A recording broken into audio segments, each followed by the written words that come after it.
You stand in a clearing where four paths converge in the Scottish Highlands on an autumn evening in the year 990, and the air tastes like wood smoke and coming frost. And if you listen carefully beneath the wind, you can hear something that sounds almost like destiny clearing its throat. The first figure to emerge from the eastern path is a woman whose bearing suggests she's never lost an argument she actually cared about winning. Her dark hair braided with what appear to be actual stars. Though that's probably just very advanced magical illumination, or possibly just your eyes adjusting to the medieval darkness which, let's be honest, was considerably darker than anything you've experienced unless you've been camping without your phone. She carries a leather satchel that hums faintly, the way books do when they contain more questions than answers, and her name is Rowena Ravenclaw. And she's traveled from the glens of Scotland where she's been teaching small groups of magical children the theoretical foundations of transfiguration, though theoretical foundations might be overstating it, since most magical education in the 10th century consisted of, "Watch me do this, now you try, don't blow up the cow."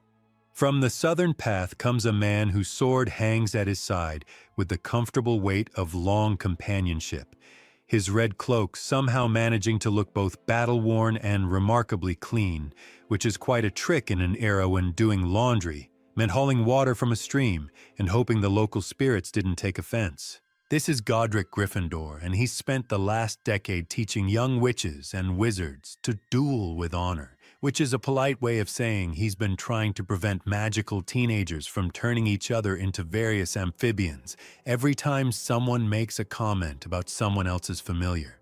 He's grinning in that particular way people grin when they're about to suggest something wildly impractical that will somehow work anyway, and you can already tell he's the type who thinks impossible is just a longer way of saying fun. The Western Path delivers a woman whose yellow robes are patched and repatched with such care that the patches have become a kind of textile autobiography, and she's carrying a basket that smells like fresh bread and some herb you can't quite identify.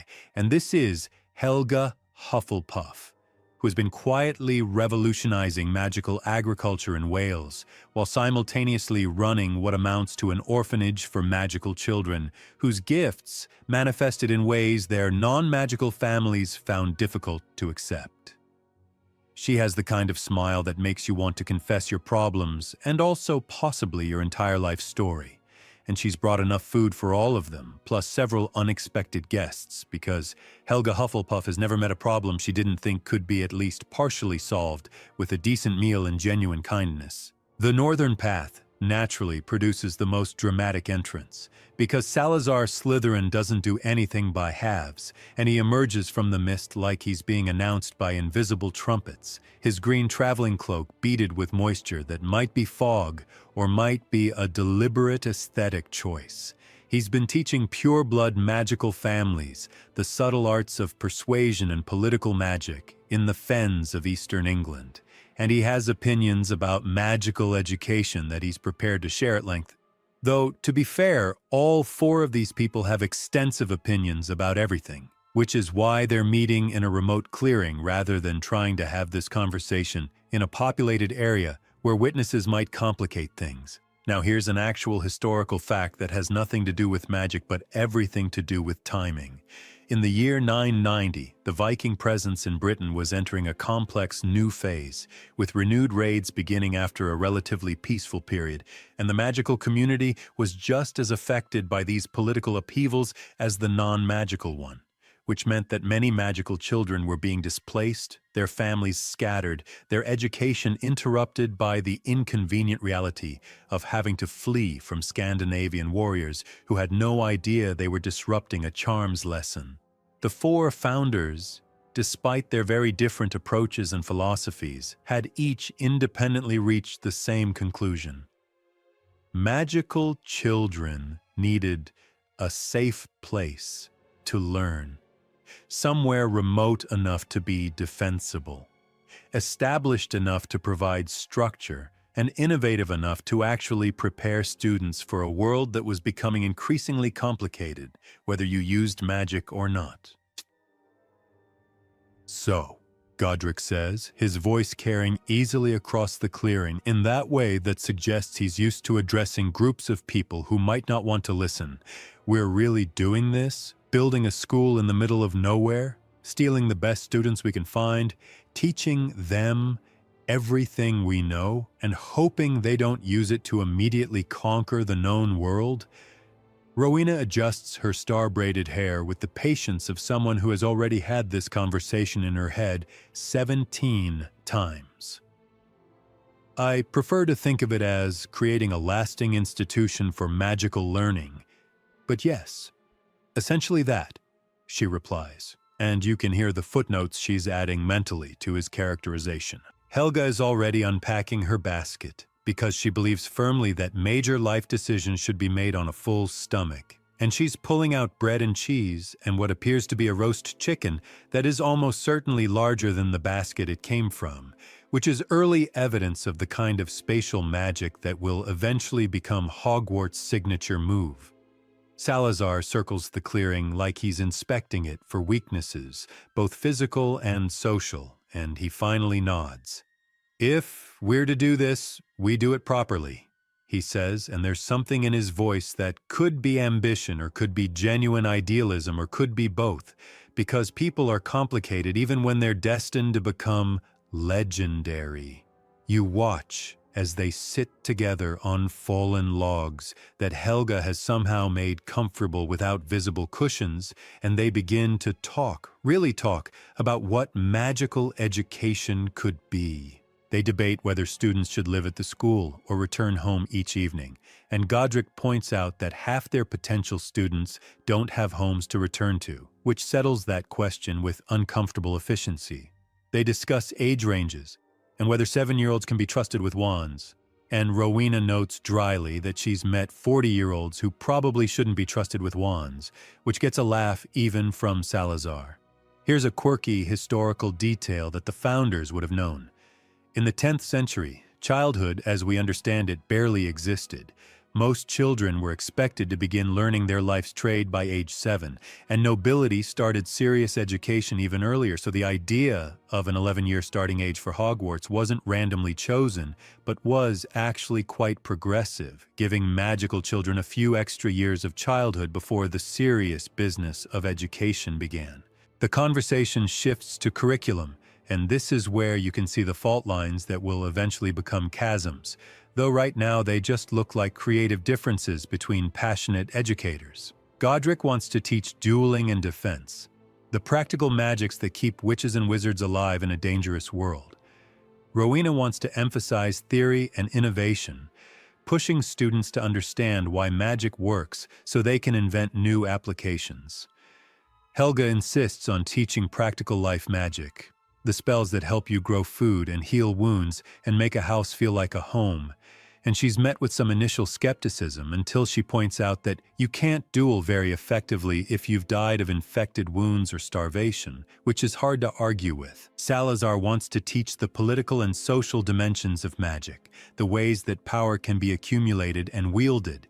And there's an ongoing scholarly debate among magical historians about whether his emphasis on cunning and ambition was already tinged with the pure-blood prejudice that would eventually destroy his friendship with the other founders, or whether that came later, a gradual poisoning rather than an original sin. They talk through the night, and you watch the moon trace its arc across the sky. And by dawn, they've sketched out something that looks almost like a plan, though calling it a plan might be generous given that it's mostly grand ideas and vigorous hand-waving about logistics. They've decided on a location. Godric knows of a loch in the Highlands, remote and beautiful and touched with old magic that predates human settlement.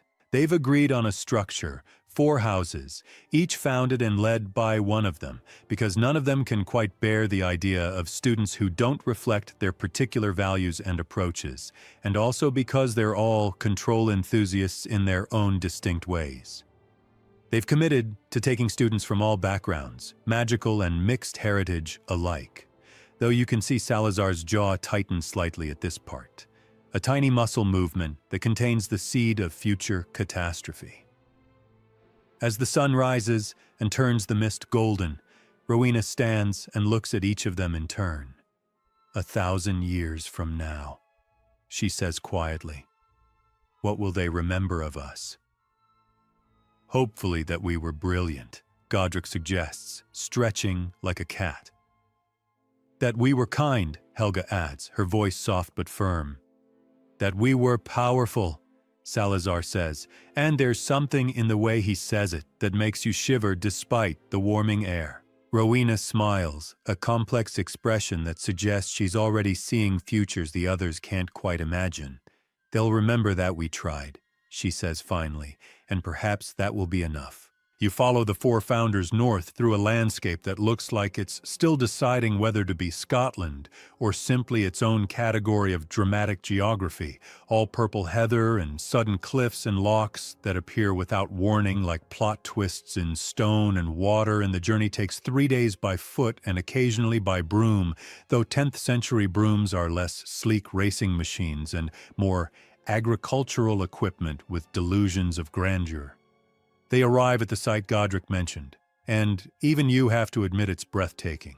A broad loch surrounded by mountains that seem designed by someone with a flair for atmospheric drama.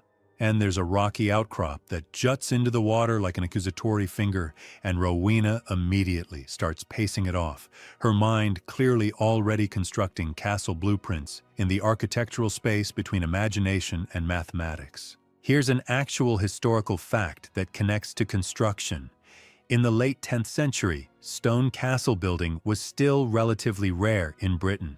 Most fortifications were still wooden Modi and Bailey structures, and the great stone castles wouldn't become common until after the Norman conquest of 1066, which means the founders are actually ahead of the curve architecturally, though they have the significant advantage of being able to use magic, which tends to simplify construction timelines considerably. We'll need foundations that can handle both physical and magical stress, Rowena is saying, sketching invisible diagrams in the air with her wand, leaving trails of blue light that hang like frozen calculations. The building will need to be alive, in a sense, responsive to its inhabitants, capable of growth and change. Otherwise, we're just building a large house and calling it a school, which would be embarrassing for everyone involved. Godric has his sword out and is using it to point at various features of the landscape, which seems dangerous until you realize the sword appears to be making helpful suggestions, glowing faintly at spots where the magical energy feels strongest, because apparently Godric Gryffindor's weapon is also a dowsing rod, which is very on brand for a man who treats the line between useful tool and show-off prop as more of a suggestion than a boundary. Helga is doing something that looks less like magical surveying and more like she's having a conversation with the land itself, kneeling to touch the soil, listening to the wind, and when she stands up, she's smiling in a way that suggests the landscape has agreed to cooperate, or at least hasn't explicitly objected. The land is old, she says softly, and it remembers things, and it's willing to share that memory if we're respectful about the asking, which means no blasting spells during construction, Godric. I'm looking at you specifically.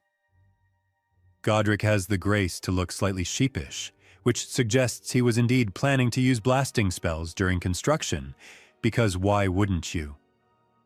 Salazar is standing apart from the group, looking not at the site, but at the approaches, the ways someone might arrive uninvited, and he's already thinking defensively, strategically about sightlines and choke points, and how to make a school that's also secretly a fortress. And there's an ongoing scholarly debate about whether this paranoia was justified given the political instability of the era, or whether it reveals a mindset that was already tending toward the isolationist extremism that would characterize his later positions. They begin the construction the next morning, and you watch as 4 different magical styles collide and somehow, against all architectural probability, create something coherent. Rowena's contributions are precise and geometric, towers that spiral according to mathematical principles that won't be formally discovered for another 500 years, staircases that move because she's calculated that a school should encourage serendipitous encounters between students who might not otherwise interact. Education isn't just about lessons, she explains as a staircase rotates ponderously on its axis. It's about the unexpected conversations, the chance meetings, the friend you make because the architecture conspired to put you in the same corridor. And also it's funny, let's not pretend that's not part of the appeal. Godric's additions are bold and slightly showing off, turrets that seem designed more for dramatic entrances than defensive purposes, a great hall that could easily host a small army which, knowing Godric, is probably intentional, even if the army is just students having dinner. He insists on a Quidditch pitch before they've even finished the dormitories, and when Rowena points out that Quidditch won't be invented for another century, he waves this away as a minor detail. Call it a sports field, he says. Call it a training ground, call it whatever you want. But students need somewhere to fly and fall down and learn that getting back up is half of courage. Also, I'm bored of theory already and we've only been building for 6 hours. Here's a quirky historical detail. In the 10th century, the concept of childhood play as we understand it was quite different. Children's games often mimicked adult work or warfare, so Godric's insistence on dedicated recreational space was actually quite progressive, acknowledging that young people needed time to be young, even while learning to wield powers that could reshape reality.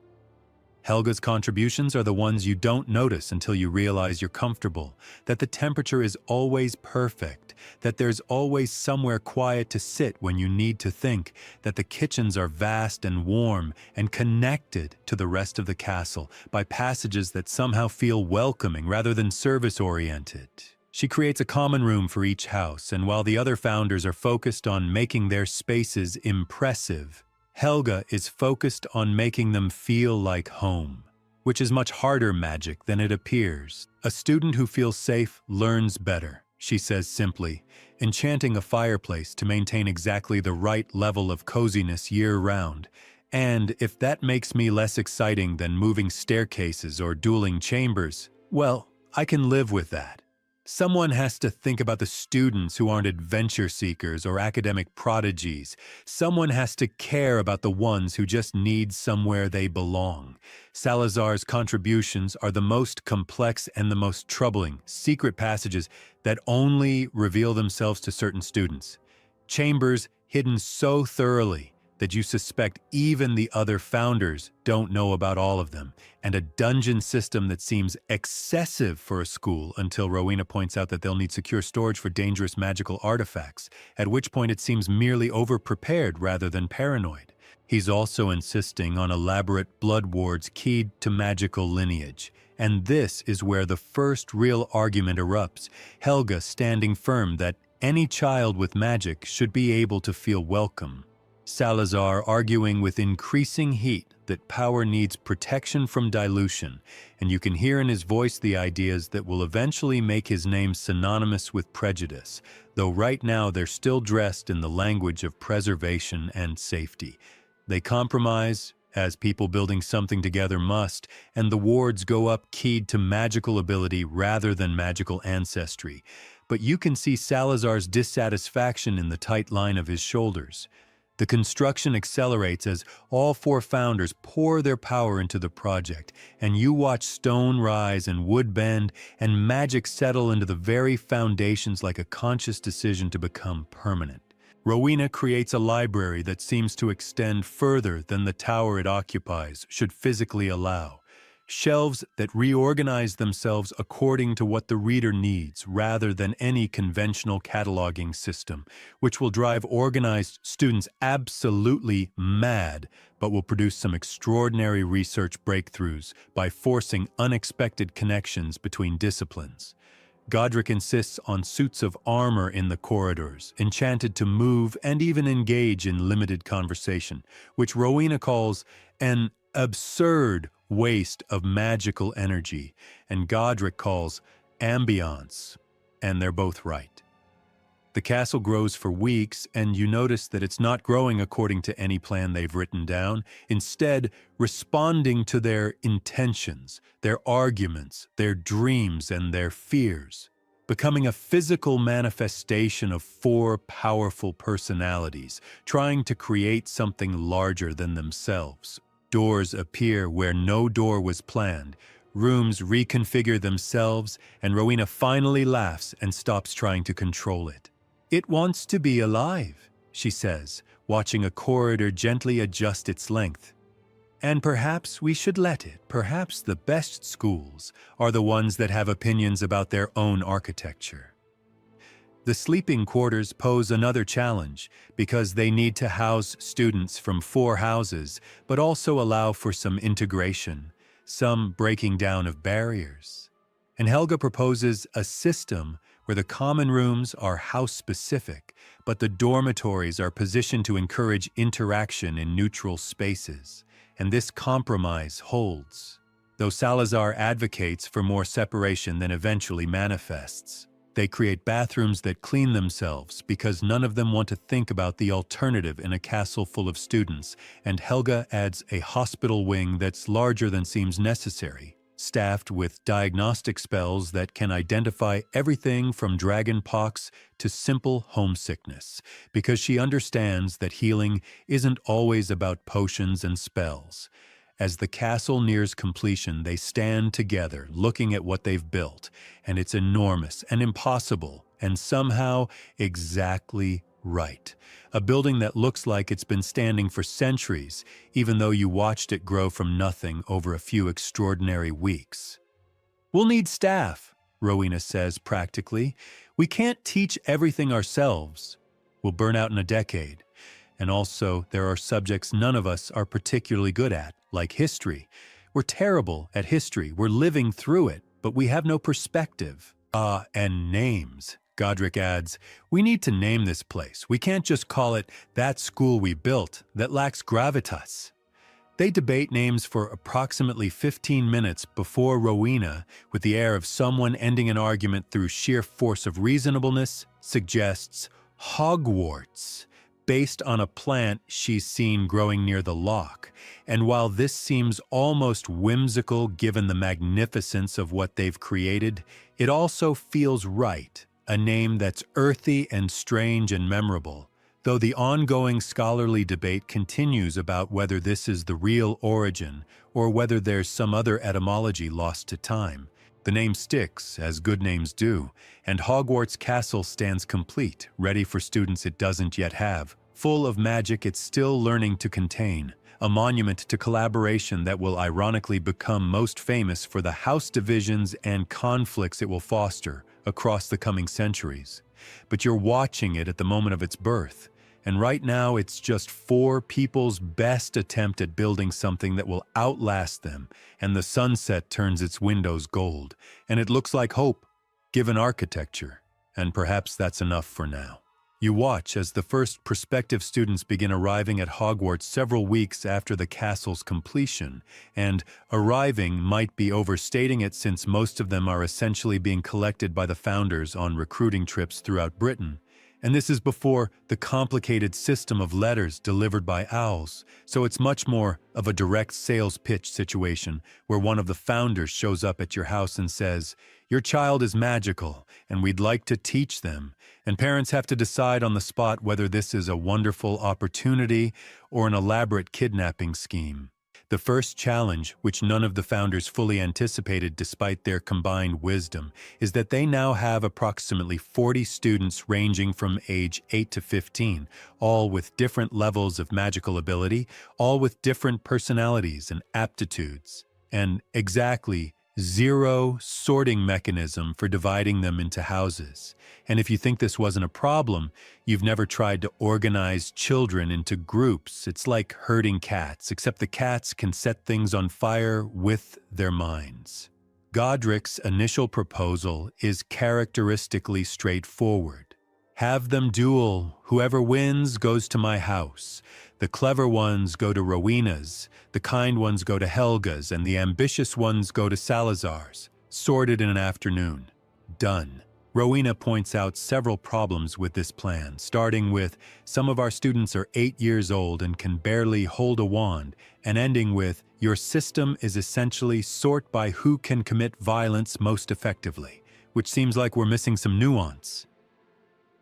And Godric concedes these might be valid concerns. Helga suggests simply asking students which house they'd prefer, a system of self-selection based on values which is lovely and democratic and completely impractical because, as Salazar points out with unusual gentleness, most 11-year-olds don't actually know their own values yet. They just know they want to be wherever their friend is going or wherever sounds like it has the best common room, which, to be fair, is not entirely different from how some adults make major life decisions. Here's an actual historical fact.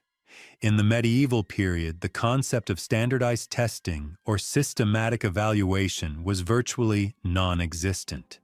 Most apprenticeships and educational placements were arranged through family connections, social class, or simply which master happened to need an apprentice when you came of age. So what the founders are attempting, sorting students based on actual aptitude and character rather than birth, is genuinely revolutionary, even if they're struggling with the implementation details.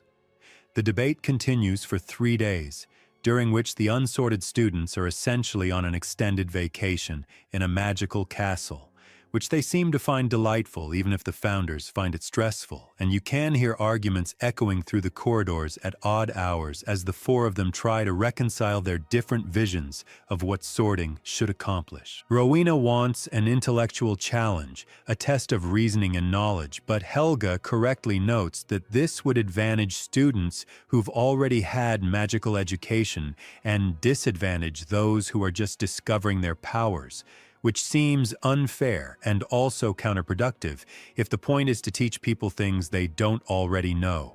Salazar proposes a complex genealogical evaluation system that would track magical lineage and potential, and this proposal lands like a dead fish in the middle of the conversation, with Helga and Godric both objecting strenuously, and Rowena pointing out that even if they wanted to do this, which they don't, they lack the records to trace most magical bloodlines with any accuracy, since wizarding family trees are typically kept about as carefully as you'd expect from people who can magically conjure what they need and therefore don't prioritize long-term record keeping. The breakthrough comes from an unexpected source. One of the older students, a clever girl named Moira, who would have been sorted into Ravenclaw if Ravenclaw had existed yet, suggests that perhaps they need an object to do the sorting, something that can perceive qualities in people that the founders themselves might miss through their own biases, and Rowena seizes on this idea with the enthusiasm of someone who's been waiting for an excuse to create a complex magical artifact. "A hat," she says suddenly, and the other founders look at her with varying expressions of confusion because there's a significant logical leap between "we need a sorting mechanism" and "clearly the answer is a hat." But Rowena is already sketching enchantment patterns in the air. "It's perfect. Everyone wears a hat.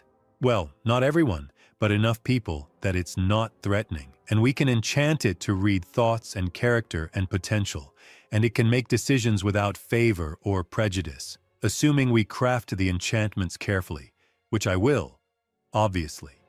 Here's a quirky historical detail. Hats in the 10th century were actually quite significant markers of social status and profession. Different styles indicated different ranks and roles, so choosing a hat as the sorting mechanism was actually symbolically appropriate, a way of assigning new social identity within the school community, though the founders probably chose it more for practical than symbolic reasons. Sometimes a hat is just a hat that happens to read minds. They select one of Godric's old hats, a pointed thing that's seen better days but has a certain character, like its absorbed personality through prolonged contact with Godric's head, which is either promising or concerning depending on your perspective on Godric's judgment. All 4 founders contribute to the enchantment, and you watch as they argue about every aspect of what the hat should value, what qualities it should weigh most heavily, how it should handle students who might fit multiple houses, and whether it should be allowed to make jokes during the sorting process, which Godric insists on and Salazar vetoes and Rowena eventually allows with restrictions about appropriateness. The enchantment takes a full week, all four of them working in shifts, pouring not just their magic, but their values and their visions into this increasingly eccentric piece of headwear.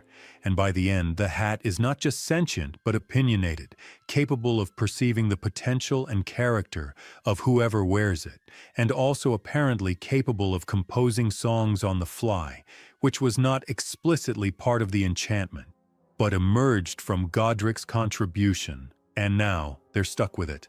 The first sorting ceremony is, to put it mildly, chaos, because the founders haven't actually explained to the students what's going to happen.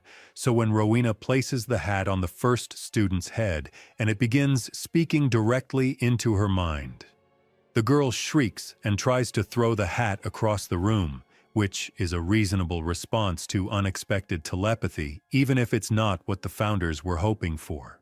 They revise the explanation, add some reassurances about privacy and choice, and try again, and this time it goes more smoothly, though smoothly is relative when you're dealing with a magical artifact making life-altering decisions about children's education, while occasionally breaking into verse. The ongoing scholarly debate about the sorting hat centers on whether it actually sorts students based on their current qualities or their potential qualities. Because the hat seems to place some students in houses that don't match their obvious personality traits, like shy students going to Gryffindor or cunning students going to Hufflepuff. And the theory is that the hat sees not just who you are, but who you could become, which is either deeply wise or setting up some students for 4 years of not quite fitting in with their housemates. You watch as student after student sits on the stool and dons the hat, and you can see the founders' faces as their houses begin to take shape, Godric beaming every time the hat shouts Gryffindor, Rowena nodding with satisfaction at each Ravenclaw, Helga welcoming each Hufflepuff with a warmth that suggests she's already planning house activities, and Salazar's expression growing increasingly tight as he realizes that Slytherin is going to include a much more diverse group of students than he originally envisioned, including several half-bloods and even one Muggle-born witch whose clever solution to accidental magic so impressed the hat that it barely deliberated. The ceremony takes hours because they have to sort all 40 students and the hat, despite being enchanted with the combined wisdom of 4 brilliant magical educators, has not been enchanted with any sense of brevity, and some of its pronouncements are lengthy enough that students' legs fall asleep while wearing it, which will become a recurring problem throughout Hogwarts history, but at this point is just an unexpected side effect of sentient haberdashery. When it's finally finished, the students are divided roughly evenly among the 4 houses, though Slytherin has slightly fewer and Hufflepuff has slightly more, which reflects both the hat's judgment and probably the broader population of magical children in late 10th century Britain. And the founders stand looking at their students, their houses, the physical manifestation of their educational philosophies, and you can see in their faces a mixture of pride and terror, because it's one thing to build a school and another thing entirely to be responsible for the actual education and safety of 40 magical children, some of whom are already testing the limits of the castle's protective enchantments. Godric steps forward first, because of course he does, and addresses the students with the kind of rousing speech that works much better than it has any right to, all about bravery and honor and the adventure of learning, and the Gryffindors are already sitting up straighter, ready to follow him into educational battle, which is exactly the energy he was hoping for, even if Rowena is already mentally preparing lesson plans about measuring risks before taking them. Rowena's speech is more measured, about the life of the mind and the joy of discovery, and you can see the Ravenclaws leaning in, already curious about what they'll learn, though she also includes a practical note about the library rules, because she's already foreseen what will happen if bright students with poor impulse control have unsupervised access to advanced magical texts. Helga doesn't so much give a speech as have a conversation, welcoming the Hufflepuffs and talking about community and support and how learning is easier when you're not doing it alone. And her students are already relaxing, already starting to feel like they belong, which is powerful magic that has nothing to do with wands and everything to do with genuine care. Salazar's speech is the most complicated, about legacy and power and the responsibility of magical ability, and there's nothing overtly wrong with what he says, but there's something in the emphasis that makes you uneasy, a suggestion that magic makes them special in a way that separates rather than connects them to the wider world, and you can see Godric frowning slightly. Though he doesn't interrupt, and perhaps this is the moment the seeds of future conflict are truly planted, or perhaps they were there all along and you're only now seeing them sprout. The students are sent to their common rooms, led by the founders through the castle's twisting corridors, and you follow Helga and her group to the basement area near the kitchens, and she's pointing out features of the castle along the way, talking about the house elves who've agreed to help with cooking and cleaning, explaining the castle's protective enchantments, and the Hufflepuff common room turns out to be exactly as comfortable as you'd expect.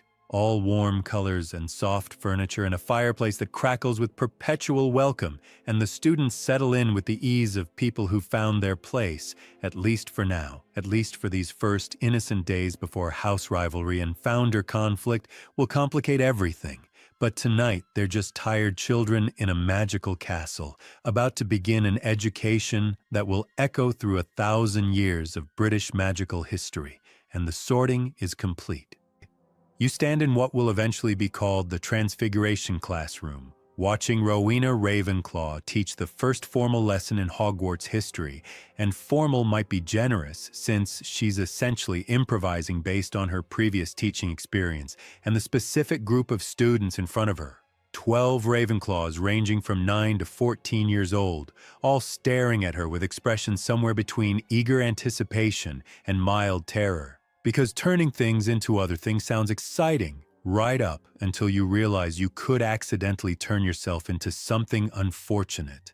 The challenge facing all 4 founders is that there are no magical textbooks, no standardized curriculum, no educational standards whatsoever, because they're essentially inventing magical education from scratch, or at least inventing this particular formalized version of it. Since magical teaching has existed for as long as there's been magic, but has typically taken the form of individual apprenticeships or family traditions, rather than institutional learning, and the difference matters more than you'd think. Rowena starts with theory, which surprises no one who's met Rowena, explaining the fundamental principles of transfiguration as she understands them, how magic can convince matter to rearrange itself, how intention shapes outcome, how visualization precedes manifestation, and she's drawing diagrams in the air with her wand that hang like luminous lecture notes. And about half the students are following intently while the other half are clearly lost, but too intimidated to ask questions, which is a teaching problem that will persist for the next 1,000 years. Here's an actual historical fact. In medieval European education, teaching methods relied heavily on rote memorization and recitation, with students expected to memorize entire texts and repeat them verbatim, so Rowena's emphasis on understanding principles rather than memorizing specific spells is actually quite progressive, though she hasn't fully figured out how to communicate those principles to students with different learning styles. Which is fair, because educational psychology won't be invented for approximately 900 years. Meanwhile, down in the grounds, Godric is teaching a combined class of Gryffindors and Slytherins the basics of defensive magic, and you can immediately see that his teaching style is approximately opposite to Rowena's, with lots of movement and demonstration, and students actually casting spells, albeit simple ones, at targets and occasionally at each other under controlled conditions, though controlled is relative when you're dealing with teenagers and magic. The best way to learn defense is to need to defend, Godric is saying, conjuring a series of minor jinxes that the students have to block or dodge, and this is either brilliant practical pedagogy or mildly negligent depending on your philosophy of education. But the students are certainly engaged, and that counts for something. One of the Slytherin students, a sharp-faced boy named Aldrich, asked why they're learning to defend against jinxes instead of learning the jinxes themselves, since knowing how to attack would seem logically prior to knowing how to defend. And Godric pauses, genuinely considering the question, which is one of his better qualities as a teacher, even if his initial instinct is always to charge ahead without overthinking. Because, he says finally, anyone can learn to hurt people. That's the easy part. Magic makes hurting people incredibly easy if that's what you want to do. But protecting people, protecting yourself, that's harder and more important. And if you learn defense first, you'll have a better sense of responsibility when we do eventually teach you offensive spells, which we will. I'm not pretending we're running a peaceful meditation center here. It's a good answer, even if some of the more ambitious students look disappointed. In the kitchens, Helga is teaching a practical magic class that the other founders haven't quite acknowledged as academically legitimate, but which the students find immediately useful, showing them household charms and food preservation spells and basic healing magic, the kind of everyday practical knowledge that makes life easier. And her students are a mix from all houses because she insisted that these skills shouldn't be house-specific. Everyone needs to eat and clean and occasionally heal a minor injury. Magic isn't just for grand purposes, she's saying, demonstrating a charm that keeps bread fresh indefinitely, or at least until you eat it. It's for making daily life better, for taking care of yourselves and each other. And there's no shame in using your power for simple things. In fact, there's wisdom in it, because you can't very well change the world if you can't manage your own domestic situation. Here's a quirky historical detail. In the 10th century, food preservation was a matter of survival, especially through harsh winters, so magical methods of keeping food fresh would have been extraordinarily valuable, not just convenient, but potentially life-saving. And Helga's decision to teach these spells first, before flashier magic, shows her practical wisdom, even if it doesn't earn her the same reputation for brilliance that the other founders receive. The ongoing scholarly debate about the founders' teaching methods centers on whether their different approaches created productive diversity or harmful division, whether having 4 distinct pedagogical styles enriched education or confused students who received contradictory messages about what magic was for and how it should be learned, and there's evidence for both interpretations scattered through the fragmentary records that survive from this period. Salazar's teaching is the most formal, conducted in the dungeons with Slytherin students exclusively because he's resisted the idea of mixing houses for instruction, and he's teaching what he calls strategic magic, which involves a lot of discussion about magical theory's social applications, how spells can be modified for specific effects, how to recognize and counter different magical styles, and while there's nothing inherently wrong with the content, there's a certain emphasis on secrecy and advantage that makes you wonder about his ultimate goals. Power without strategy is just noise, he tells his students, who are hanging on every word because Salazar has a gift for making ambition feel like virtue. And strategy without power is just wishing, and you're here to learn both, to become the kind of wizards and witches who don't just have magical ability, but know how to use it effectively, which sometimes means subtly, which sometimes means keeping your capabilities private until the moment they're needed. One of his students, a girl named Nerida, asks whether this means they should hide their magic from other houses, and Salazar's pause before answering is instructive, as if he's weighing how much of his actual philosophy to reveal to 11-year-olds. Not hide, he says carefully. But perhaps not advertise, perhaps keep some capabilities in reserve because you never know when you might need an advantage, even at school, especially at school where you're surrounded by people learning the same skills and forming the same ambitions. The weeks pass and you watch the founders develop their teaching styles through trial and error. Mostly error, if we're being honest, because none of them have done this before at this scale, and they're discovering that teaching 40 students is vastly different from teaching small groups. That lesson plans that work perfectly for one student fail miserably for another.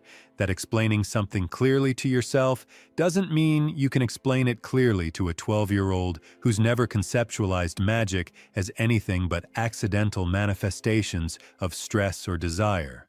Rowena starts creating written materials, carefully copied notes on the principles of transfiguration and charms, and this is revolutionary even if it's also exhausting, because every copy has to be made by hand, and she's staying up late in her tower transcribing lesson content by wandlight, creating what will eventually become the foundation of Hogwarts teaching materials.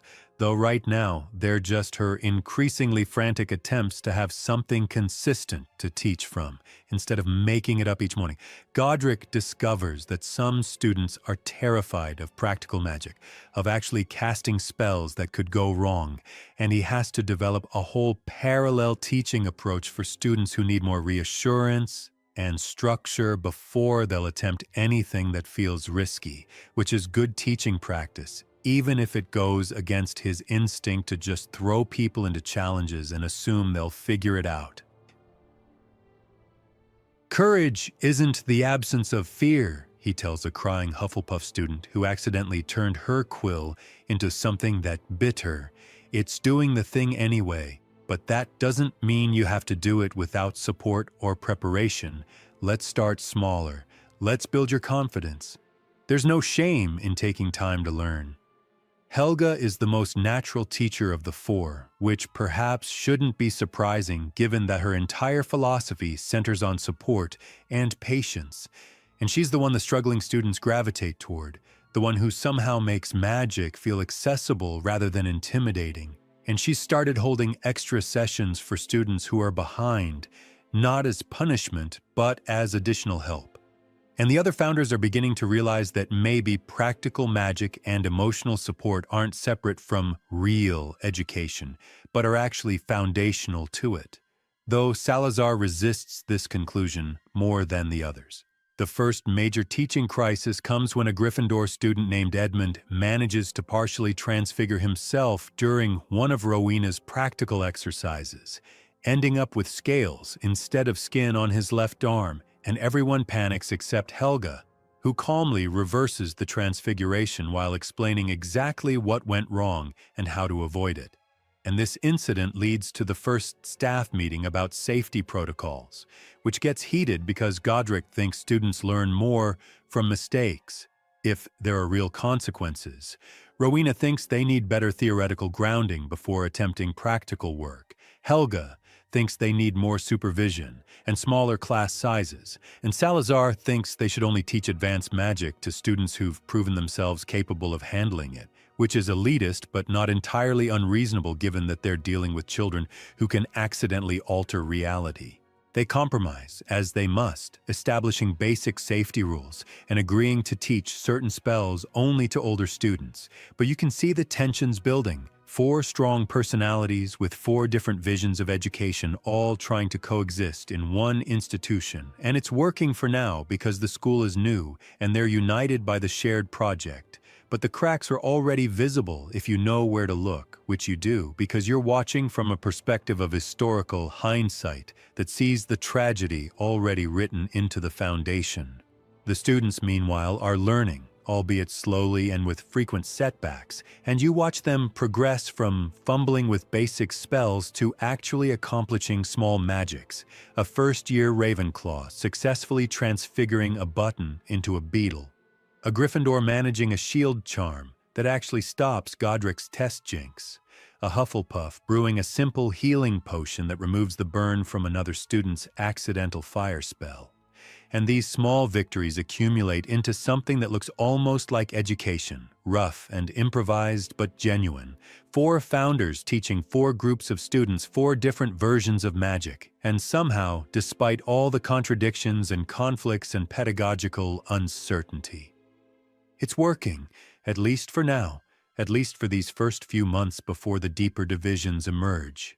But tonight the castle is full of studying students and patient teachers and the sound of spells being practiced in common rooms, and it feels like the beginning of something that might actually last. You notice the change in Salazar Slytherin during the winter of the school's first year. Something subtle at first, a tendency to spend more time in the dungeons than in common areas, a shift in his teaching from strategic thinking to something that feels more like ideological instruction, and he started having private conversations with certain students, the ones from old magical families, the ones whose blood status meets his increasingly specific standards.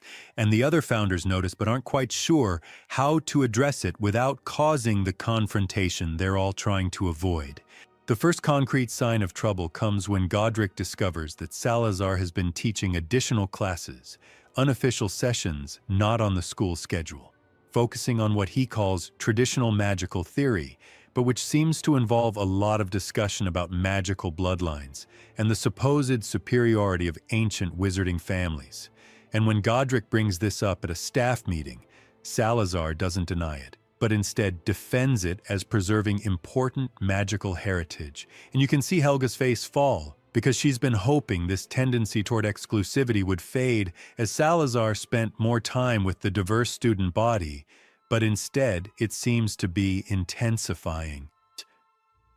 "We're teaching students from all backgrounds," Godric says, trying to keep his voice level even though you can see his hand drifting toward his sword hilt, a nervous habit that emerges when he's angry. That's the entire point of Hogwarts, to educate magical children regardless of their ancestry. We agreed to this, Salazar. You agreed to this when we founded the school. Salazar's response is calm, which somehow makes it worse than if he were shouting. "I agreed to teach magical children," he says. "And I am. But that doesn't mean I have to pretend that all magical children are the same, that heritage doesn't matter, that power doesn't concentrate in certain bloodlines for good reason. And if you can't see that, Godric, then perhaps you're letting your democratic ideals blind you to magical reality." Here's an actual historical fact. In the 10th and 11th centuries, blood lineage and hereditary status were enormously important in determining social position and opportunity. So Salazar's emphasis on magical bloodlines wasn't coming from nowhere, but was reflecting the broader cultural context of his time, which doesn't excuse it, but does help explain why he might have thought his position was reasonable rather than bigoted. Though the other founders' rejection of this model shows that the cultural context didn't determine individual choice. People in every era have the capacity to see beyond the prejudices of their time, even if most don't. The argument escalates, Rowena pointing out that magical ability appears in Muggle-born children with the same frequency and strength as in pure-blood families, which she knows because she's been tracking it. Because of course, Rowena has been conducting a systematic study of magical inheritance patterns, because that's what Rowena does when faced with an empirical question. "The data doesn't support your position," she says. And you can hear the hope in her voice that evidence might resolve this, that Salazar will respond to facts the way she would. But he doesn't.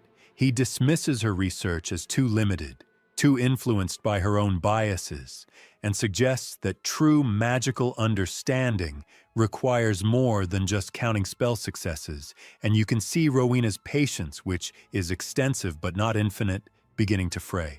Helga tries mediation, suggesting they table the discussion and focus on their shared commitment to the students they have.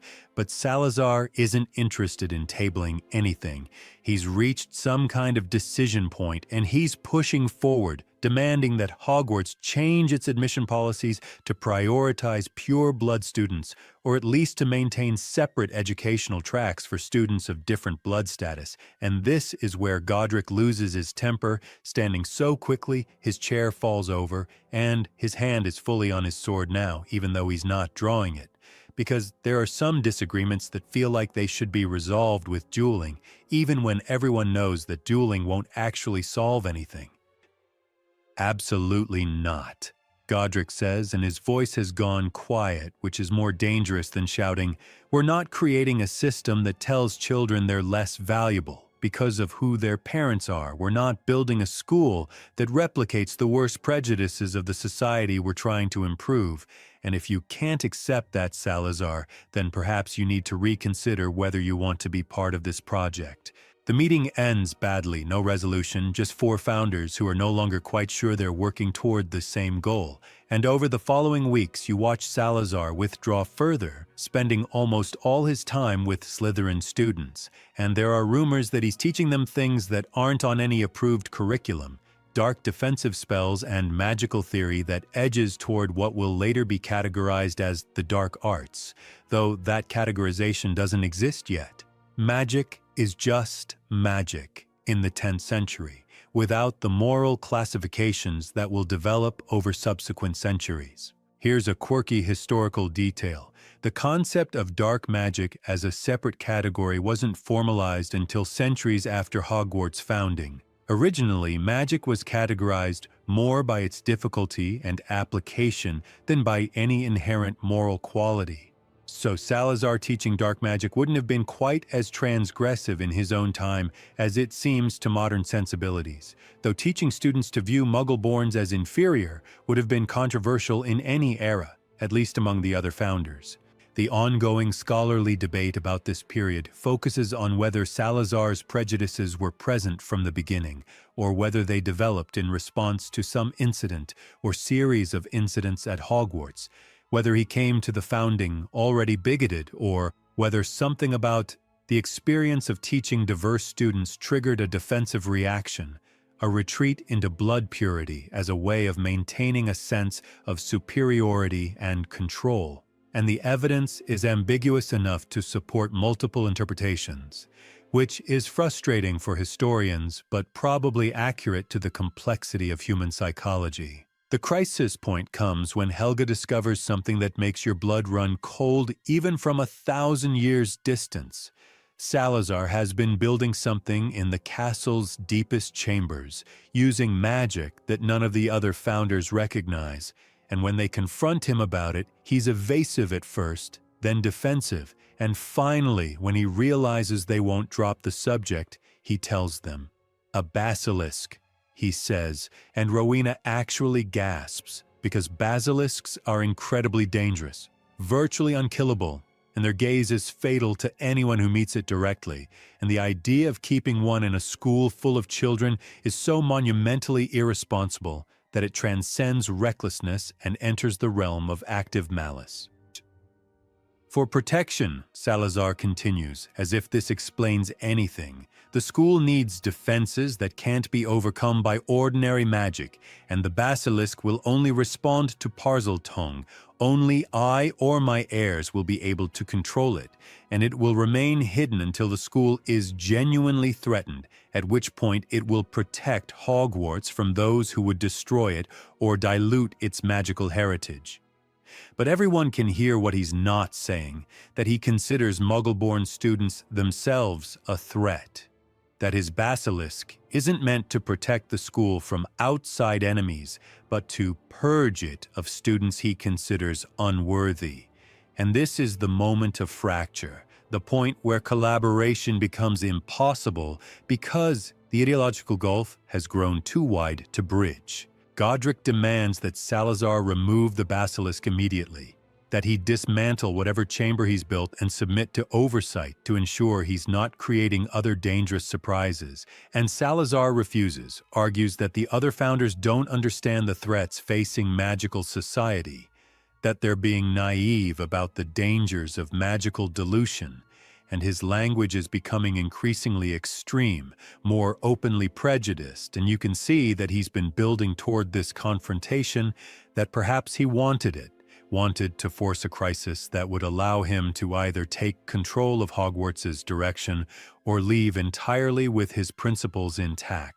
The argument continues through the night, all four founders in Rowena's tower, because it's the only space in the castle that feels neutral, and they're shouting now, years of minor disagreements compounding into this major rupture, and students in nearby dormitories can probably hear everything, even though the founders have theoretically cast privacy charms.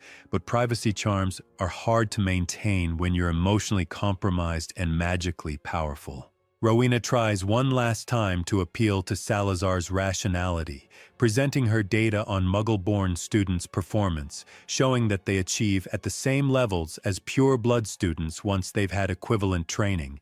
But he dismisses it all as irrelevant because he's not actually arguing from data. He's arguing from belief, from a worldview where blood status matters more than achievement because it represents something he thinks is being lost, some imagined purity that probably never existed but which serves as a convenient justification for prejudice. Helga is crying, which is unusual because Helga is the emotional bedrock of the group, and she's pleading with Salazar to reconsider, to remember why they started Hogwarts, to think about the students who look up to him, but he's unmoved, or perhaps he's moved but committed to his course anyway. And finally, she says something that cuts through all the theoretical debate. If you can't love all our students, she says, then you can't teach here, because teaching requires caring about the people you're teaching, not just the ones who meet your standards of worthiness, but all of them, even the ones who struggle, even the ones whose parents were Muggles, even the ones you think are beneath you. And if you can't do that, Salazar, then you were never really a teacher. You were just a man with magical knowledge looking for disciples. The silence after this lasts almost a full minute, and you watch Salazar's face cycle through emotions, anger and hurt, and something that might be recognition, and for a moment you think he might relent, might see what he's become. But then his expression hardens, and he stands. "Then I'll leave," he says quietly. "I'll leave the school to your grand experiment in magical egalitarianism, and we'll see how it goes. We'll see whether your precious Muggle-borns can maintain the standards of magical education. We'll see whether blood matters or whether I'm just a bigoted old man clinging to outdated ideas, and I hope for all our sakes that I'm wrong, but I don't think I am." He's gone by morning, taking only his personal possessions and leaving his house and students behind, and the Chamber of Secrets remains hidden somewhere in the castle's depths with its basilisk guardian, a ticking time bomb that won't detonate for another 1,000 years, but which represents the permanent scar of this founding conflict. And the three remaining founders are left to explain to their students why one of the school's founders has abandoned them. How to teach Slytherin House without its founder. How to move forward from a schism that makes it clear that even the most brilliant people can be divided by fundamental disagreements about who deserves dignity and education. And the winter that year seems colder than it should be, or maybe that's just the chill of the first major loss, the first real failure in the grand project of Hogwarts, and you watch the remaining founders close ranks, supporting each other through grief and anger, and the exhausting work of continuing to teach while processing personal and ideological betrayal. The first concrete sign of trouble comes when Godric discovers that Salazar has been teaching additional classes, unofficial sessions not on the school schedule, focusing on what he calls traditional magical theory, but which seems to involve a lot of discussion about magical bloodlines and the supposed superiority of ancient wizarding families. And when Godric brings this up at a staff meeting, Salazar doesn't deny it, but instead defends it as preserving important magical heritage. And you can see Helga's face fall, because she's been hoping this tendency toward exclusivity would fade as Salazar spent more time with the diverse student body, but instead it seems to be intensifying. You follow Rowena Ravenclaw to the Tower Library on a gray spring morning several months after Salazar's departure, and she's moving with the determined energy of someone who's decided that the best response to emotional turmoil is ambitious productivity. And what she's creating here is more than just a collection of books. It's an attempt to preserve magical knowledge in a way that will outlast individual teachers and their prejudices. A library that will be accessible to all students regardless of blood status or house affiliation. And you can see in her careful cataloging system a direct rebuttal to Salazar's exclusivity. The library is growing daily, not just with books that Rowena is acquiring through various networks of magical scholars throughout Britain and Europe, but with materials she's creating herself, writing down spells and theories that have previously existed only in oral tradition or individual grimoires, making them available to anyone who can read, which is revolutionary in an era when magical knowledge is typically hoarded by families or masters who teach only carefully selected apprentices. Knowledge isn't diminished by sharing, Rowena says to a group of Ravenclaw students who are helping her organize new acquisitions. It's diminished by hoarding, by the belief that information should only go to the worthy. And who decides worthiness anyway? Usually just the people who already have power and want to keep it concentrated among people like themselves. And that's not wisdom. That's just self-interest dressed up in fancy robes. The students are shelving books on magical theory, historical accounts of famous wizards, bestiaries documenting magical creatures, and treatises on advanced spellwork.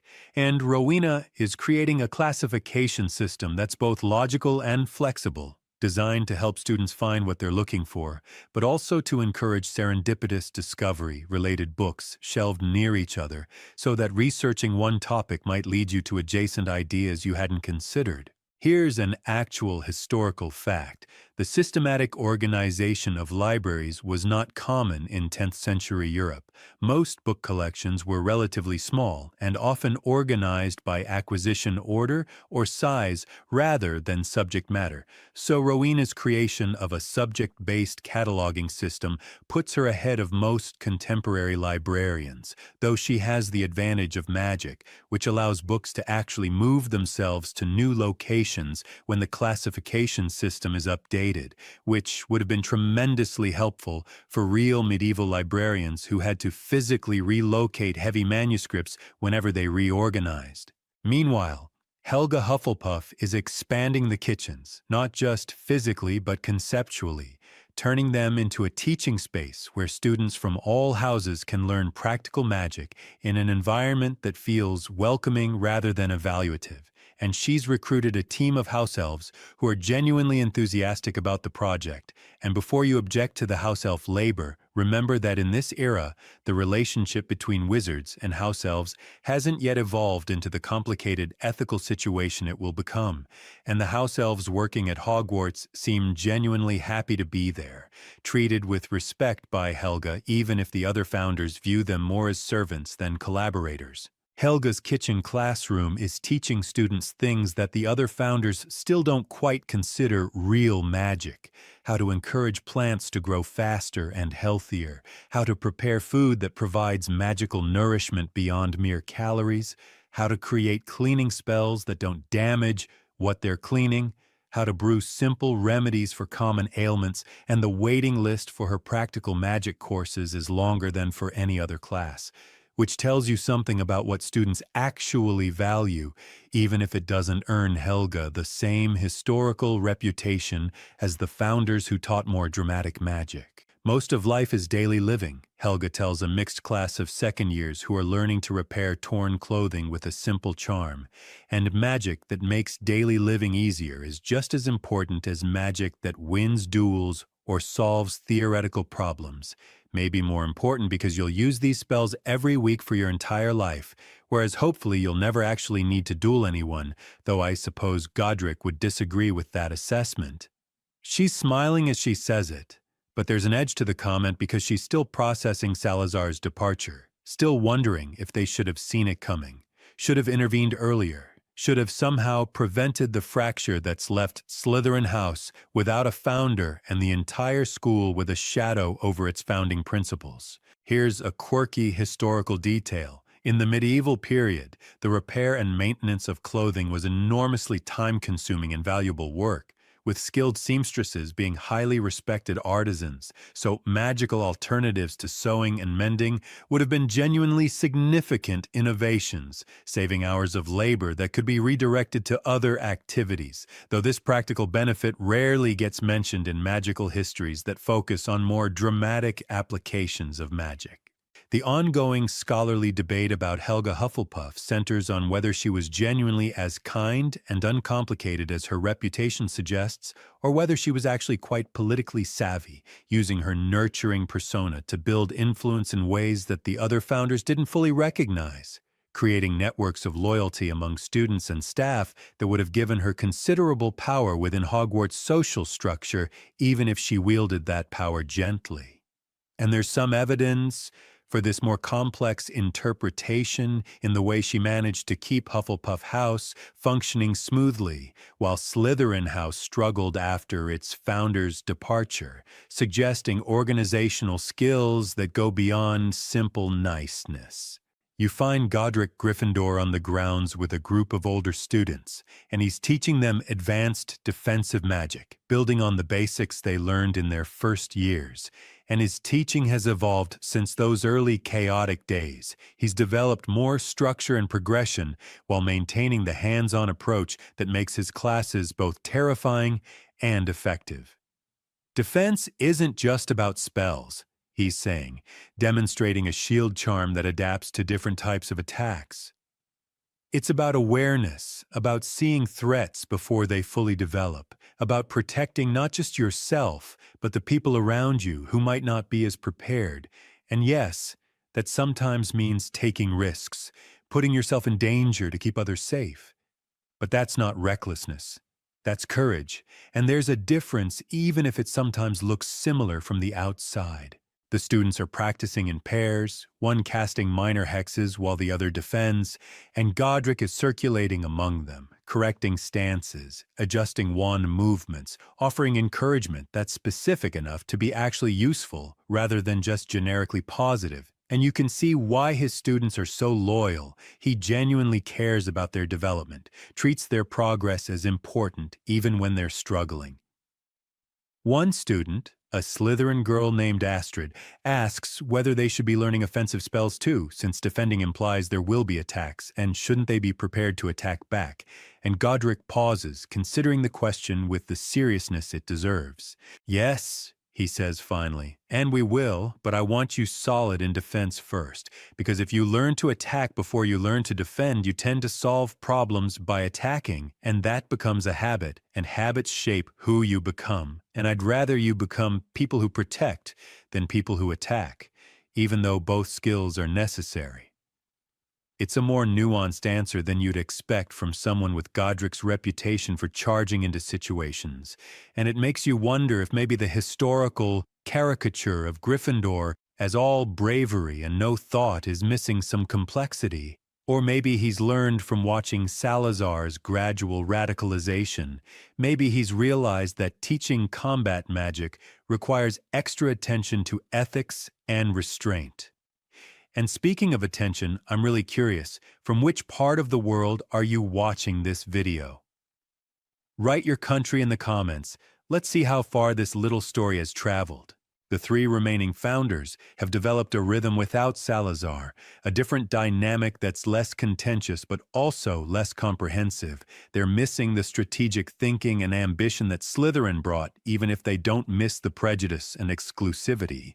And they're trying to figure out how to incorporate those missing elements into Hogwarts education without resurrecting the toxic ideology that came with them.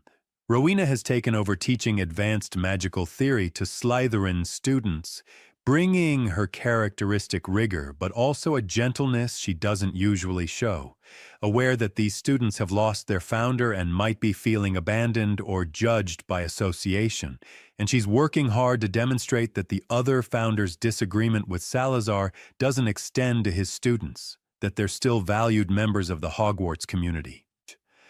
Helga has expanded her care beyond Hufflepuff House, making a point to check in with Slytherin students, ensuring they feel welcome in her kitchen classes, offering support that doesn't require them to discuss their feelings about Salazar's departure if they don't want to.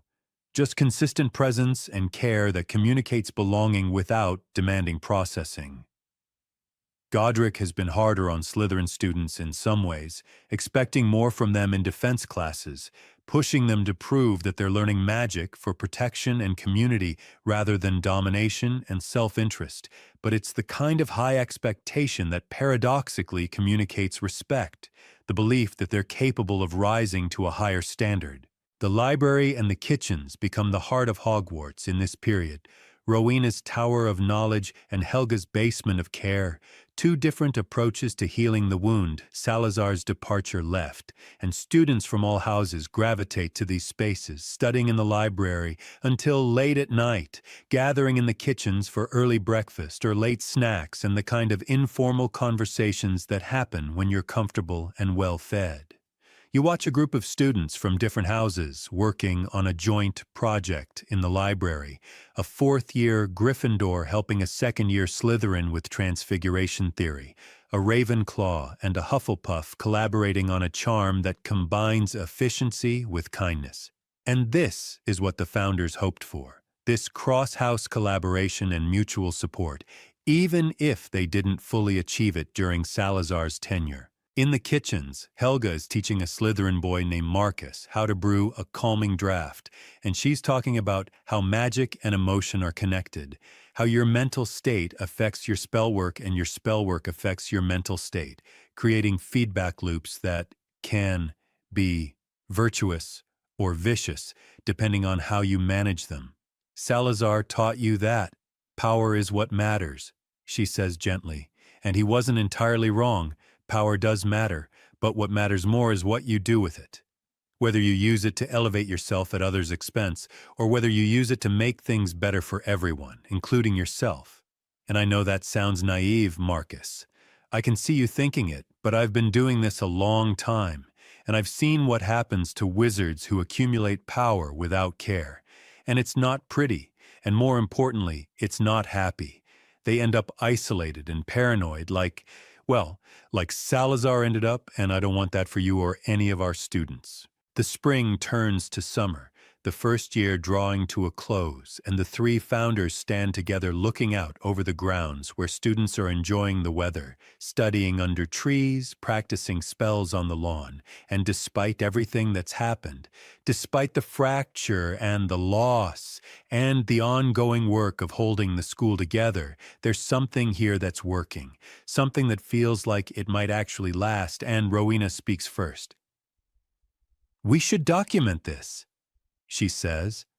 "Write down what we've learned, what worked, and what didn't, so that future teachers won't have to reinvent everything we've figured out through trial and error, and also so that we have a record of why we made certain decisions, like why we don't restrict admission by blood status, because someday people might question that, might wonder if Salazar was right after all. And I want there to be a clear historical record of why we chose inclusion." Godric nods, already looking forward rather than back. "And we need to keep recruiting," he says. "Find more teachers who share our values. Build a staff that's larger than just the three of us, because we're not going to live forever, probably. I'm planning to. But realistically speaking, we should prepare for succession. Make sure Hogwarts continues even after we're gone." Helga smiles, and it's tired but genuine. "We've built something good," she says softly. "Not perfect, not what we originally envisioned with all four founders, but good. A place where magical children can learn and grow and feel safe, and that's worth protecting, worth continuing, worth all the work and worry and sleepless nights, and I think it's going to be okay. I think Hogwarts is going to make it." You stand in the entrance hall on an autumn morning in the school's 5th year, and there's a tension in the castle that you can feel in your bones, something building toward crisis. and it starts when a Slytherin student named Corvus discovers something in the dungeons, a door that shouldn't be there, or rather a door that's always been there but which suddenly became visible, and when he tries to open it, he hears something on the other side, a sliding, hissing sound that makes him run for Godric's classroom, arriving breathless and pale. Godric investigates immediately, taking Rowena and Helga with him, and they find the door Corvus described, and Rowena examines the magical signature around it, and her expression goes grim. "Salazar," she says quietly, "this is his work. He must have keyed it to reveal itself under certain conditions. Perhaps when enough pureblood students were in Slytherin House, or perhaps on some anniversary. I can't tell without breaking the enchantments, and I'm not sure we should break them without knowing what they're protecting or containing." The decision of whether to investigate the chamber becomes the subject of an emergency staff meeting because, yes, Hogwarts now has actual staff beyond the founders. Rowena had recruited 2 other teachers, a potions master named Barrick and a herbology expert named Aldwin, and they're both present for this discussion, both looking like they're regretting their career choices as the founders debate what to do about their colleague's mysterious legacy. Godric wants to go in immediately, find the basilisk they know is down there, neutralize the threat before it can hurt anyone. Classic Godric approach of confronting danger directly. And Rowena wants to study the enchantments first, understand exactly what they're dealing with before taking action. Classic Rowena approach of gathering information before deciding on strategy. Helga is the one who points out the political dimension they're all avoiding. "If we destroy the basilisk," she says slowly, "we're making a statement about Salazar, saying definitively that he was wrong, that his legacy is dangerous and should be eliminated. And while I personally believe that's true, I also know that some of our Slytherin students still admire him, still see him as a founder who was driven away by the other founders' intolerance of his views, and destroying his creation might alienate them, might make them feel like they have to choose between Slytherin House and Hogwarts itself." It's a depressing insight into how prejudice perpetuates itself, how even obvious threats can't be straightforwardly addressed when they're connected to identity and belonging. But Helga's right that the social dynamics matter, that education isn't just about safety, but about helping students feel like they belong. And if they eliminate the basilisk in a way that feels like attacking Slytherin identity, they might create more problems than they solve. Here's an actual historical fact. In the medieval period, the removal of a previous ruler's or builder's work was a politically charged act, often seen as damnatio memoriae, the condemnation of memory, and could provoke backlash from supporters of the removed figure. So the founders' concern about the political implications of destroying the basilisk wasn't just modern political correctness, but was actually quite historically astute. Understanding that actions against Salazar's legacy would have ramifications beyond simple threat removal. They debate for hours, and you can see the weight of leadership on all 3 of them, the impossible balance between safety and inclusion, between protecting students from physical danger and protecting them from feeling rejected or condemned by association. And finally, they reach a compromise that satisfies no one, but seems like the least bad option available. They'll seal the chamber more thoroughly, add enchantments that will prevent it from opening, except under extremely specific circumstances, basically locking away the basilisk without destroying it, preserving Salazar's legacy in amber while preventing it from causing active harm. And they'll keep the chamber's existence secret from students, because explaining it would require explaining too much about the founders' conflict and might give some students ideas about how Salazar's work could be continued. It's a decision that will have consequences echoing through centuries. A magical time bomb left ticking in the castle's foundations, and you can see Rowena's dissatisfaction with the half-measure, even as she participates in implementing it. "We should at least leave a record," she insists. write down what we know about the chamber and the basilisk, so that future headmasters will know what they're dealing with if it ever becomes active again, because sealing it now doesn't mean it's sealed forever. Magic decays, circumstances change, and someone should know what's down there. But Godric argues against even this, worried that written records could be found by the wrong people, could provide a map to something that should remain lost, and this is where you see the fundamental tension in Hogwarts' approach to knowledge.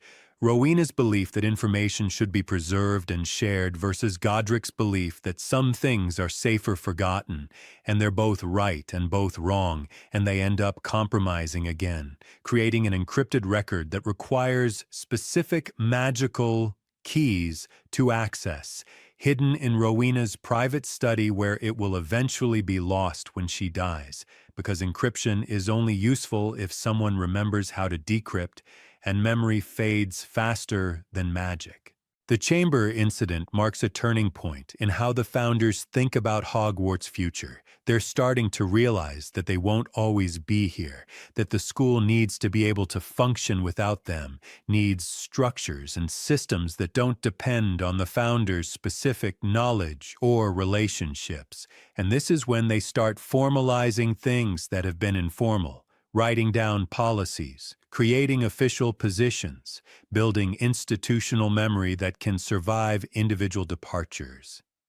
Here's a quirky historical detail. The concept of institutional memory as something distinct from individual memory wasn't well developed in the 10th century. Most organizations depended heavily on key individuals and their personal knowledge, so the founders' attempt to create systems that could outlast them was actually quite innovative, though they didn't fully succeed, as evidenced by how much Hogwarts knowledge was lost between the founding and the Harry Potter era. The ongoing scholarly debate about the Chamber of Secrets focuses on whether sealing it was the right decision or whether the founders should have destroyed the basilisk regardless of political consequences. And modern magical ethicists tend to criticize the choice as prioritizing short-term peace over long-term safety. But they're evaluating the decision from a comfortable distance, not standing in a castle full of actual students whose actual sense of belonging might be affected by how the founders handled their predecessors' legacy. But the chamber isn't the only crisis of this period, because tensions between houses have been escalating, particularly between Gryffindor and Slytherin, students taking on their founders' conflict as their own, treating house identity as more important than school unity. And it's getting physical, duels in corridors, jinxes in classes, a developing culture of inter-house rivalry that the founders never intended but are watching emerge from their original decision to divide students into separate houses. Godric is particularly troubled by this because Gryffindor students are often the instigators, taking his teachings about courage and somehow interpreting them as license for confrontation, picking fights with Slytherin students and then justifying it as standing up to potential dark wizards. And he's starting to realize that his own rhetoric might have contributed to this, that emphasizing bravery without equally emphasizing restraint has created students who think aggression is valor. I taught them to fight, he says quietly to Rowena after breaking up another corridor duel, but I didn't teach them when not to fight.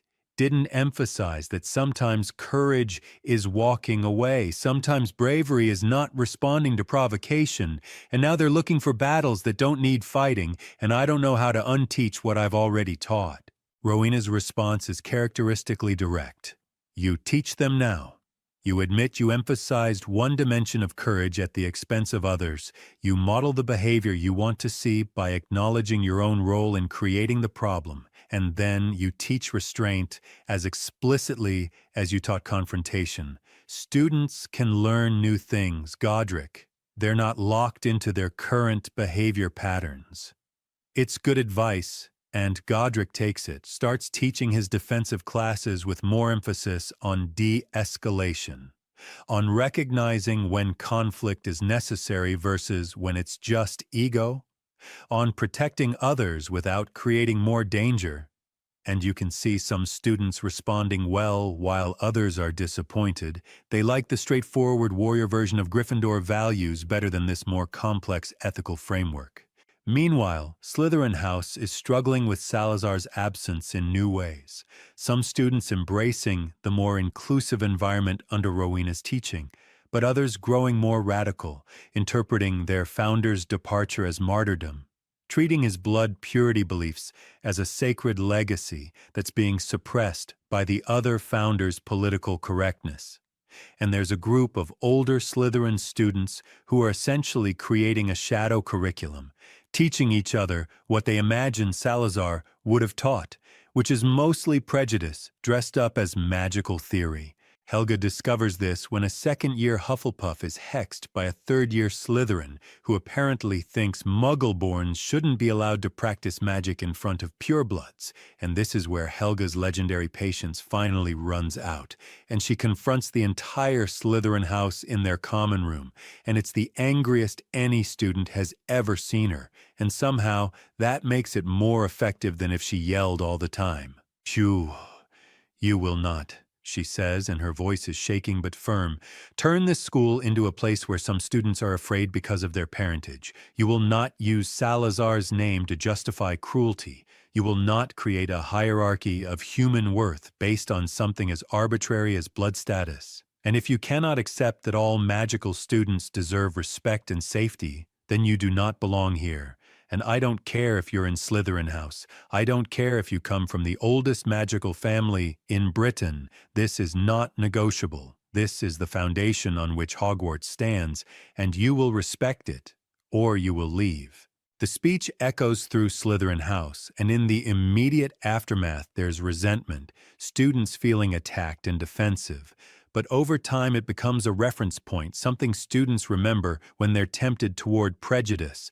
Helga Hufflepuff, angry enough to threaten expulsion, is a powerful image, and it helps check the development of the dark culture that was forming in Salazar's absence. But not everyone is checked, and one student, a fifth year named Arcturus, from one of the oldest pureblood families, decides that if Hogwarts won't honor Salazar's vision, he'll leave. And he does, withdrawing from school and returning to his family, and he won't be the last. Over the years, there will be others who find the inclusive environment intolerable, who leave rather than accept teaching alongside Muggle-borns, and each departure is both a relief and a failure, proof that the founder's vision isn't universal, that some people will choose prejudice over education. The year ends on an uncertain note. The chamber sealed but not resolved, house tensions managed but not eliminated, Salazar's legacy still hanging over everything like a shadow that won't quite dissipate, and the three founders are exhausted in a way that goes beyond physical tiredness. It's the exhaustion of holding together something that wants to fracture, of believing in ideals that are constantly tested by reality. And you can see in their faces the cost of their commitment, but also the determination to continue, because what else can they do? Give up? Let prejudice win? Close the school and abandon the students who need it?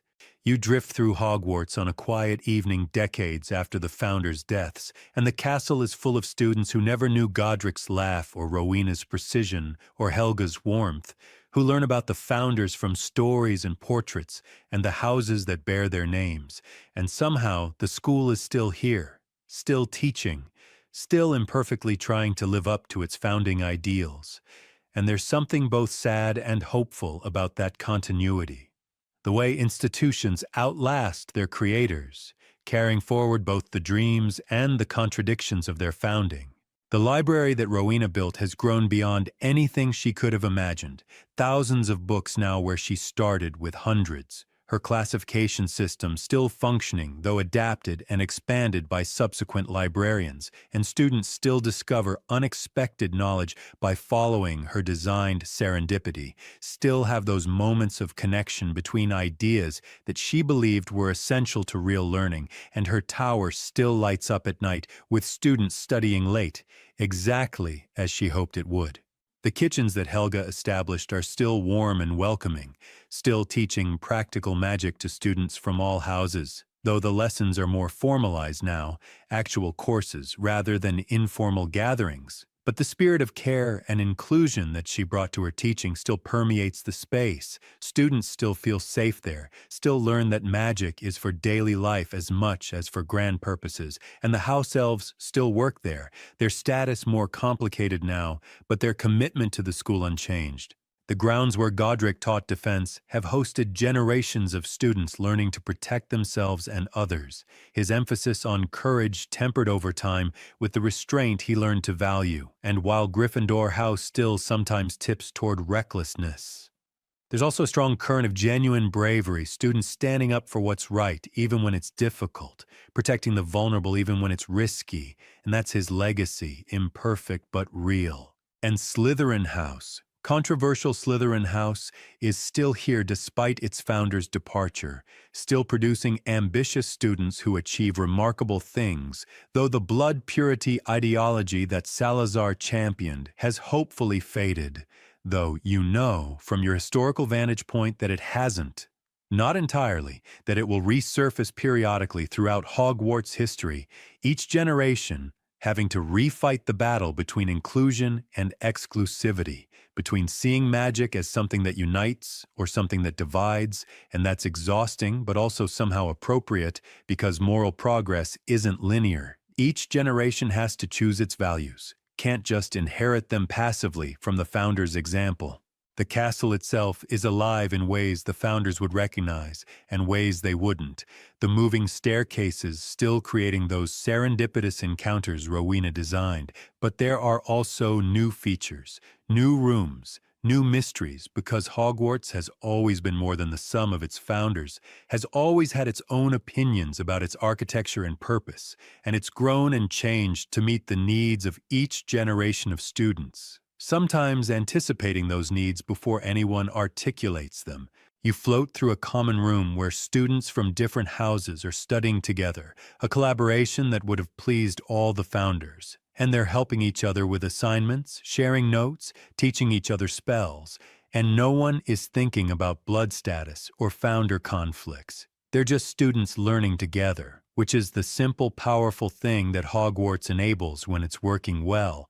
And it doesn't always work well. There are still house rivalries and prejudices and all the complications of putting hundreds of magical teenagers in close proximity.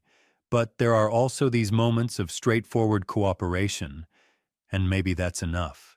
Maybe that's all the founders could have reasonably hoped for.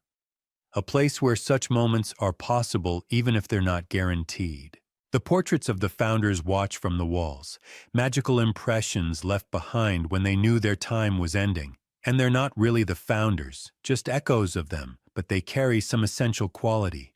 Godric's enthusiasm, Rowena's curiosity, Helga's kindness, even Salazar's ambition, though his portrait was hidden away long ago, considered too controversial to display publicly, which would have proven his point about being persecuted, except that he wasn't persecuted for his ambition, but for his prejudice. And there's a difference even if he never acknowledged it. The evening deepens, students heading to dormitories, the castle settling into its nighttime rhythms, house elves cleaning corridors, portraits whispering to each other about the day's events, ghosts drifting through walls on whatever business occupies ghosts, and the magic that holds Hogwarts together, both literal and metaphorical, continues its quiet work of making this impossible place function, and somewhere in the dungeons the Chamber of Secrets stays sealed, its basilisk sleeping, Salazar's legacy contained but not eliminated, a reminder that the conflicts of the founding generation never quite resolved, just got managed and passed down to future generations to deal with, which might be the most honest thing you can say about any institution, that it carries forward both its ideals and its failures, both its moments of brilliance and its original sins. The moon rises over the castle, silver light on stone that stood for decades now, that will stand for centuries more, through wars and peace, through dark wizards and reformers, through all the complications of magical Britain's history, and Hogwarts will be there. Imperfect sanctuary, impossible architecture, educational experiment that somehow worked despite its founders' conflicts and contradictions. And maybe that's the real magic, not the spells or the moving staircases or even the Sorting Hat's wisdom, but the simple, stubborn fact of continuation, the way a place built by four people who couldn't ultimately work together has somehow kept teaching students for generation after generation, kept creating those moments of connection and growth and occasional transformation, and the founders would be proud, probably, of what their school became, even if they'd also be frustrated by how much of their vision got compromised or lost. But institutions are like that. They become something other than what their creators intended. They develop their own momentum and character, and Hogwarts has certainly done that, has become itself vast and strange and full of secrets. Full of students dreaming their futures in common rooms, warmed by magical fire. And you can almost hear, if you listen very carefully beneath the castle's nighttime sounds, the echo of four voices that built this place, arguing probably because they argued about everything, but building together despite the arguments, creating something that outlasted them. And maybe that's enough. Maybe that's everything. This stone and magic and learning, this complicated legacy of hope and conflict and the determined belief that magical children deserve a place to grow. And the night settles fully over Hogwarts now, soft and dark and full of dreaming, and you let yourself drift away from the castle as students sleep in their four-posted beds, as the founders' portraits close their painted eyes, as the castle itself seems to breathe with quiet satisfaction at another day completed, another generation taught, another small piece of the endless work of education accomplished, and your own eyes are growing heavy, the story winding down like all stories must. And Hogwarts stands in the Scottish Highlands, lights dimming in windows, magic settling into foundations, ancient and new at once, dream and stone together, and you're floating now between sleep and waking, between past and present, between the founders' time and the endless future stretching before their impossible school. And the last thing you notice before sleep takes you is how the starlight catches on the castle towers, making them glow like they're not quite real, like there's something halfway between solid architecture and crystallized hope. And that seems right somehow. Seems like the perfect note to end on. This place that's never been quite one thing or quite another. This Hogwarts. This dream. This story and sleep comes gently now, soft as falling snow, quiet as the pages of a book closing, peaceful as the founders must have hoped their students would feel, safe in the castle they built, learning magic, growing up, becoming themselves. And the night is very dark now and very soft, and you're drifting down into dreams that are maybe your own and maybe belong to the castle itself, and everything is fading to gentle dark, to quiet breathing, to the deepest rest and sleep. Just sleep now. Hogwarts will still be there in the morning, it always is. But for now, there's only this gentle darkness, this soft ending, this peaceful fade to dreams.